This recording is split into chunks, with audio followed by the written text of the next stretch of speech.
মধ্যপ্রাচ্যের আকাশে আবারও কি ঘনিয়ে আসছে সেই ভয়ঙ্কর যুদ্ধের কালো মেঘ? পারস্য উপসাগর থেকে আরব সাগর, সর্বত্রই কি আজ ধ্বংসের দামামা বেজে উঠেছে? একদিকে ইরানের 1000 অত্যাধুনিক ড্রোন আর হাজার হাজার মিসাইল, যা সরাসরি তাক করা আছে আমেরিকার দিকে। অন্যদিকে প্রেসিডেন্ট ডোনাল্ড ট্রাম্পের কড়া হুঁশিয়ারি আর মার্কিন নৌবহরের দম্ভ। সারা বিশ্ব আজ এক চরম অনিশ্চয়তার মুখে দাঁড়িয়ে। কেন ইরান হঠাৎ 1000 নতুন ড্রোন মোতায়েন করল? কেন মার্কিন নীতি নির্ধারকরা বলছেন যে অন্তত 40,000 মার্কিন সেনা এখন ইরানের সরাসরি নিশানায়?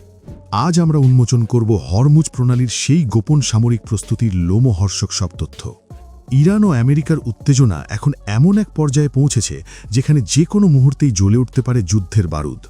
পশ্চিমী মিডিয়াগুলোর দাবি অনুযায়ী ইরানের ইসলামী বিপ্লবী গার্ড কর্পস বা IRGC এর সামরিক ঘাঁটিগুলোতে এখন তিল ধারণের ঠাঁই নেই। সারি সারি অবতরণ করছে ইরানের অত্যাধুনিক ফাইটার জেট এবং অ্যাটাক হেলিকপ্টার। আকাশপথ যেন ঢেকে ফেলেছে ইরানি যুদ্ধবিমান। আর মাটিতে বসানো হচ্ছে একের পর এক অত্যাধুনিক মিসাইল ব্যাটারি। বিশ্লেষকেরা বলছেন এটি কোনো সাধারণ মহড়া নয়, এটি একটি দুর্ভেদ্য দুর্গ গড়ে তোলার মরিয়া প্রচেষ্টা। হরমুজ প্রণালী এবং আরব সাগরের ওপর ইরানের এই আকাশী মহড়া মার্কিন প্রশাসনের কপালে চিন্তার ভাঁজ ফেলেছে।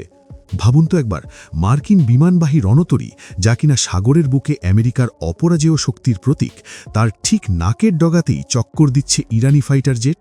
পেন্টাগন মুখে কুলু পাটলেও সামরিক বিশ্লেষকরা স্পষ্ট বলছেন এটি মার্কিন ও মিত্রশক্তির নৌবহরের জন্য এক সরাসরি চ্যালেঞ্জ। কিন্তু আতঙ্কের এখানেই শেষ নয়। জলের দিকে তাকালে দৃশ্যটি আরও বেশি আতঙ্কজনক। ইরান তাদের বিখ্যাত সোয়াম ট্যাকটিক্স বা ঝাঁক বেঁধে আক্রমণের কৌশল নিয়ে মাঠে নেমেছে। শত শত ছোট ছোট যুদ্ধজাহাজ, টর্পিডো বোট এবং দ্রুতগতির স্পিডবোট দিয়ে হরমুজ প্রণালীতে তারা এক অভেদ্য দেওয়াল তৈরি করেছে। এই ছোট নৌকাগুলো রাডারে সহজে ধরা পড়ে না, কিন্তু এগুলোর আঘাত হানার ক্ষমতা বিশাল।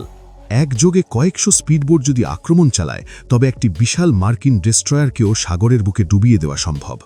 এরই মধ্যে ইরানের মিসাইল ও এয়ার ডিফেন্স সিস্টেমগুলোকে সর্বোচ্চ সতর্ক অবস্থায় রাখা হয়েছে। বিশেষ করে ইরানের পারমাণবিক স্থাপনাগুলোর চারপাশে গড়ে তোলা হয়েছে এক নিশ্ছিদ্র নিরাপত্তা বলয়। তেহরানের বার্তা পরিষ্কার, যে কোনো মার্কিন বা মিত্রশক্তির হামলার জবাব দিতে হবে মুহূর্তের মধ্যে, এবং সেই জবাব হবে ধ্বংসাত্মক। এবারের উত্তেজনার কেন্দ্রে রয়েছে ইরানের 1000 নতুন কৌশলগত ড্রোন। গোয়েন্দা সংস্থাগুলোর রিপোর্ট অনুযায়ী এই ড্রোনগুলো কেবল নজরদারির জন্য নয়, বরং দীর্ঘ দূরত্বে নিখুঁতভাবে লক্ষ্য ভেদ করতে এবং আত্মঘাতী হামলায় ব্যবহার করতে প্রস্তুত রাখা হয়েছে। ইরানের সেনাপ্রধান মেজর জেনারেল আমির হাতামি স্পষ্ট জানিয়েছেন, যে কোনো আগ্রাসনের দাঁতভাঙা জবাব দিতেই এই বিশাল প্রস্তুতি। এই ড্রোনগুলো সম্পূর্ণ দেশীয় প্রযুক্তিতে তৈরি এবং আকাশ, স্থল ও সমুদ্র সব জায়গা থেকেই হামলা চালাতে সক্ষম। বিশ্লেষকেরা এই ড্রোন বাহিনীকে নিয়ে সবচেয়ে বেশি চিন্তিত, কারণ ইরান যদি স্যাচুরেশন অ্যাটাক অর্থাৎ একসাথে শত শত ড্রোন দিয়ে হামলা চালায়, তবে বিশ্বের সবচেয়ে উন্নত প্রতিরক্ষা ব্যবস্থাও তা সামলাতে হিমশিম খাবে। সম্প্রতি ইরান শহীদ বাঘেরি নামের একটি ড্রোন ক্যারিয়ার জাহাজও সাগরে মোতায়েন করেছে, যা তাদের আক্রমণাত্মক ক্ষমতাকে কয়েক গুণ বাড়িয়ে দিয়েছে। ইরানের এই সামরিক শক্তিবৃদ্ধি ওয়াশিংটনকে এক চরম সত্যের মুখোমুখি দাঁড় করিয়ে দিয়েছে।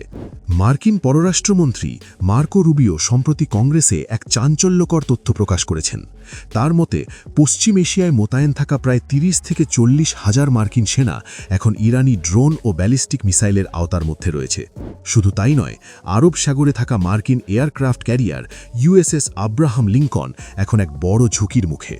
মধ্যপ্রাচ্যে থাকা প্রতিটি মার্কিন ঘাঁটি এখন ইরানের টার্গেটের আওতায়। আমেরিকা কি প্রস্তুত এই বিশাল ঝুঁকি নিতে? পেন্টাগনের ভেতরে এখন একটাই প্রশ্ন, ইরানের ড্রোন আর মিসাইল হামলা ঠেকানোর মতো সক্ষমতা কি তাদের এই মুহূর্তে আছে? এই বারুদস্তূপে দেশলাইয়ের কাঠি ঠুকে দিয়েছে ইরানের সর্বোচ্চ ধর্মীয় নেতা আয়াতুল্লাহ আলী খামেনির এক হুঙ্কার।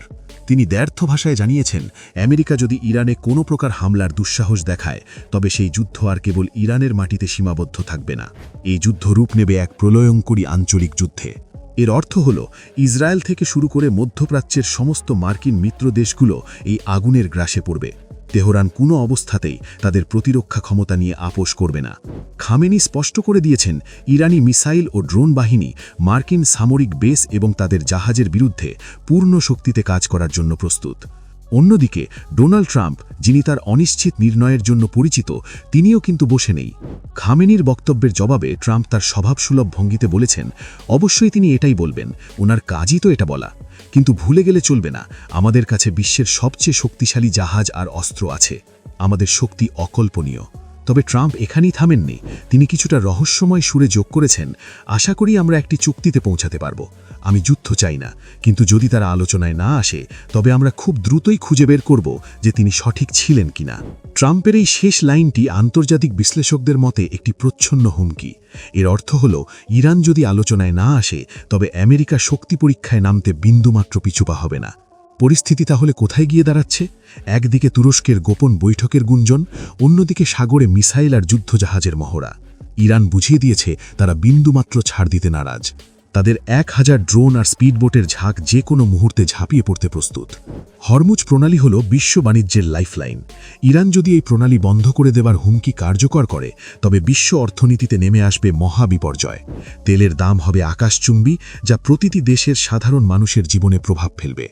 মধ্যপ্রাচ্য পরিণত হবে এক বিশাল ধ্বংসস্তূপে।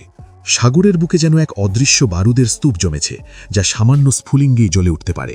একদিকে ইরানের কৌশলগত শক্তি, অন্যদিকে ট্রাম্প প্রশাসনের B-52 বোমারু বিমান আর বিশাল নৌবহর।